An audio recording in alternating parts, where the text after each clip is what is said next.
Okay. ఫిబ్రవరి 27వ తారీఖు రోజు జరుగుతున్నటువంటి ఉపాధ్యాయ ఎమ్మెల్సీ పట్టభద్రుల ఎమ్మెల్సీ ఎన్నికల్లో మతోన్మాద బీజేపీ అభ్యర్థులను ఓడించాలని సిపిఎం పార్టీ బలపరుస్తున్నటువంటి కాంగ్రెస్ అభ్యర్థి పట్టభద్రుల అభ్యర్థి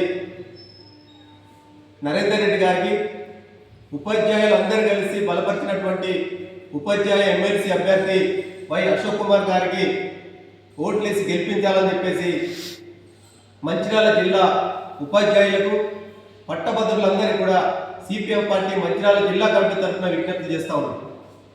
మూడవసారి అధికారంలోకి వచ్చినటువంటి బీజేపీ ప్రభుత్వం అధికారంలో వచ్చిన వెంటనే మొత్తం ప్రభుత్వ రంగ సంస్థలైనటువంటి ఇటు సింగరేణి కానీ అదేవిధంగా బ్యాంకులు, ఎల్ఐసి, పోస్టర్లు, రైల్వేస్, బిఎస్ఎన్ఎల్ తదితర రంగాలన్నింటినీ కూడా అంబానీలకు, అదానీలకు అమ్మేటువంటి ప్రయత్నం చేస్తూ ఉంది.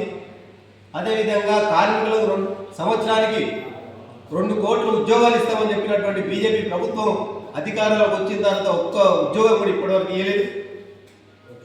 ఉద్యోగాలు ఇవ్వకపోగా మన మంచిర్యాల జిల్లాలో ఉన్నటువంటి శాలివాన పవర్ ప్లాంట్ కార్మికులకు సంబంధించి రావాల్సినటువంటి బెనిఫిట్స్ ఇప్పటివరకు ఇవ్వకుండా ఉన్నటువంటి బీజేపీ ఎమ్మెల్సీ అభ్యర్థి మల్క కొమరయ్య గారు చాలా తక్కువ ధరకి భూములను కొనుగోలు చేసి పరిశ్రమ నడిపిస్తామని చెప్పేసి పరిశ్రమను మూసేసి పరిశ్రమలో ఉన్నటువంటి 100 మంది కార్మికుల్ని రోడ్డు పాలు చేసినటువంటి మల్క కొమరయ్య గారిని బీజేపీ అభ్యర్థిని ఓడించాలని చెప్పేసి ఈ సందర్భంగా కోరుతా ఉన్నాం. అందుకని రాబోయే కాలంలో ఈ మతోన్మాద విధానాలను అనుసరిస్తున్నటువంటి బీజేపీ అభ్యర్థులను ఓడించాలని, ప్రజల పక్షాన నిలబడి పోరాటం చేసేటువంటి అభ్యర్థుల్ని గెలిపించాలని చెప్పేసి సిపిఎం పార్టీ మంచిర్యాల జిల్లా కమిటీ తరఫున విజ్ఞప్తి చేస్తాము.